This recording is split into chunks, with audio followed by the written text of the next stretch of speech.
hayeng masadu da mi oigadra haina sara na macaraga laik lai su tamhaliba sida sugumba mabu that lagi haina khanbadudi madudi ai chwaya ningde akoi mama mayam sini ya ningde mama mayam si abi ning bro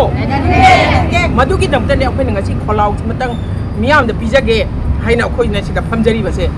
akoi na kari haini magi command na crime ja hore e command to ri haibadu akoi na ngasi media to si kari gidam to no haibda pen da ba kholau du law mi badam tri karba ge pen da ba no haibda ngasi school la ni gi khana sai na ba thoi jumbalam ba haibadu di ai pai ba kamuna adumak bisa to bi laksan akoi na na chhatra laik tami ba school si da mga pana thajari ba se angang du gidam ta moral discipline manners ko mayam se tambi na ba gidam tani adu mayam si kari gi angang si thara kanda makoi masen khanaba nuai ta ba haibadi ingkhalai ba angang tani apawa patawa haiba se makoi masa si da khangri ba amana haibada amana hoi dalasi tawrasi adu magi ngak tani lei ba se moi sangdana tawure any madugumba gi apapata kanana lanba sumba haibadudi lepsarasunu maduna khoi gi thongate khoi mama oibi ai khoi mayamna pami basina karino haibada puro o chaina su khutna su kanbiyo kesu kaide makhut chalaba adugumba macha amabo haibadi satra haibase oja khudi maki di machani ai samakso oja wairami ai gi school gi angang da bo ai gi satra ne ba atopa school gi angang du ai gi satra ne ba haibadi akoi se school du di akoi se second mother ne ba adugumba mother du na khutchalab angang du bo ha lage sirasano haine attempt tawdo madugi da mata akoi pen da gi kholau se miyam da khangan janing ba gi da maktani oja ma oiraga kari gi no magi satra da bo macha oina khanba atopa gi satra bo macha oina khandaba adugumba oja du karamba makhani gi oja no chini akoi na koi tan tawmi mi se haibadi angang du phabiro punbiro phubiro police ko rosina biro natraga parents ko biro waro watem lalambai thokwa saira phagano madugi di akhoi gi kaino nate aduga angang du bu karigumba arumba posak amana makok sida tho makanda makok si ina pukangang leiramba ta duna leiramba huji mak doctor da ICU da leiri mapham tara pholi hayeng kari oirakpa haibadu khangdi sigumba sibu karamba thamoino sinija oja haibase oja tawra isi angang sida police na investigation to go matam da haire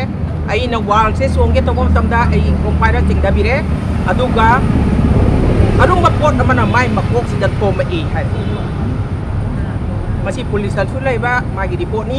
adoi tari kari no madu ta ba dei mama oibi akhoi mem te pen da bangang kangai re ba masi bu to gai ba thabak aba masi ko mayam se ngasina ahan ba su oisano aroi ba su oisano matuk na na tholak ta na ba se ojau eri ba kangbu mangna magi macha dang ni macha we khanbi ga no atopa su like ta me ba kuni mak to oja kuni mak ki macha ni hai ba se chimak tang khongning da thamoi da ning sing bio hai ba kholau du ne ba phen nga ji law ni se akhoi yam pien de hai ba ngang ki chu lai kai si da ni ngau sin da ba ngang na te tab im ba ngang ni adubu mama da ba kolik mayam du gi pul ga salu ba du nga si mai to sa che ta bni adegi magi tami ba school runa so ngasi bok da angang do kaman to re kari so hai ba si kana mata hang balak te kari gi no hanguma matam da moi kari hai akhoi suti thare campus wang mada gate ki wang mada to bo thabang ni na akhoi responsibility na te hai tawri ba do civil dress na te ba full uniform da ne ba school gi assembly conduct to matam da uniform sat ma chhatra mata assembly yaw ya uniform si gi quality mai magun se adoi di uniform seli ba chhatra do mai macha na te mai chhatra te hai ba si chu jumi la le hai ba se nei na bi hai ba adoi di hangbam thok ta bara haibam thok ta bara hai ba adoi di som da mama pa na cha boy cha ta boy to raga thabak achobo su ta bun na te sur ga jajari ba si da macha du treatment to bai paisa na kadai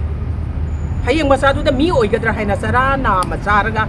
laik lai su tamhaliba sida sugumba mabu that lagi haina khanbadudi madudi ai chwaya ningde akoi mama mayam sini ya ningde mama mayam si abi ning bro madugi damta ne akoi ngasi kholau matang miyam da pijage haina akoi na sida phamjari ba se akoi na kari haini magi command to na crime ja hore e command to ri haibadu akoi na ngasi media to phongdok charoi madudi police ki mathau oi jasanu police ta jigan jasanu ꯑꯔꯥꯝꯕꯅ ꯑꯔꯥꯝꯕꯒꯤ ꯊꯕꯛ ꯇꯧꯖꯁꯅꯨ ꯑꯆꯨꯝꯕꯅ ꯑꯆꯨꯝꯕꯒꯤ ꯊꯕꯛ ꯇꯧꯖꯁꯅꯨ ꯑꯩꯈꯣꯏꯒꯤ ꯋꯥꯈꯜꯂꯣꯟꯗꯒꯤ ꯍꯥꯏꯔꯤꯁꯤꯅꯦ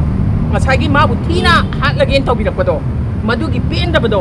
ꯃꯤꯌꯥꯝꯗ ꯑꯩꯈꯣꯏꯅ ꯎꯠꯊꯣꯛꯆꯅꯤꯡꯕ ꯍꯥꯏꯇꯥꯔꯦ ꯑꯗꯣ ꯉꯁꯤ ICUꯗ ꯂꯩꯔꯤꯕ treatment ꯆꯪꯉꯤꯕ ꯄꯩꯁా ꯃꯌꯥꯝꯁꯦ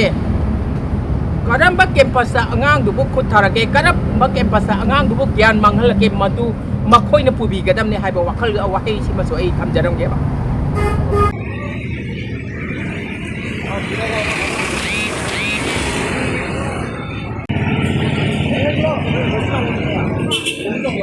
바로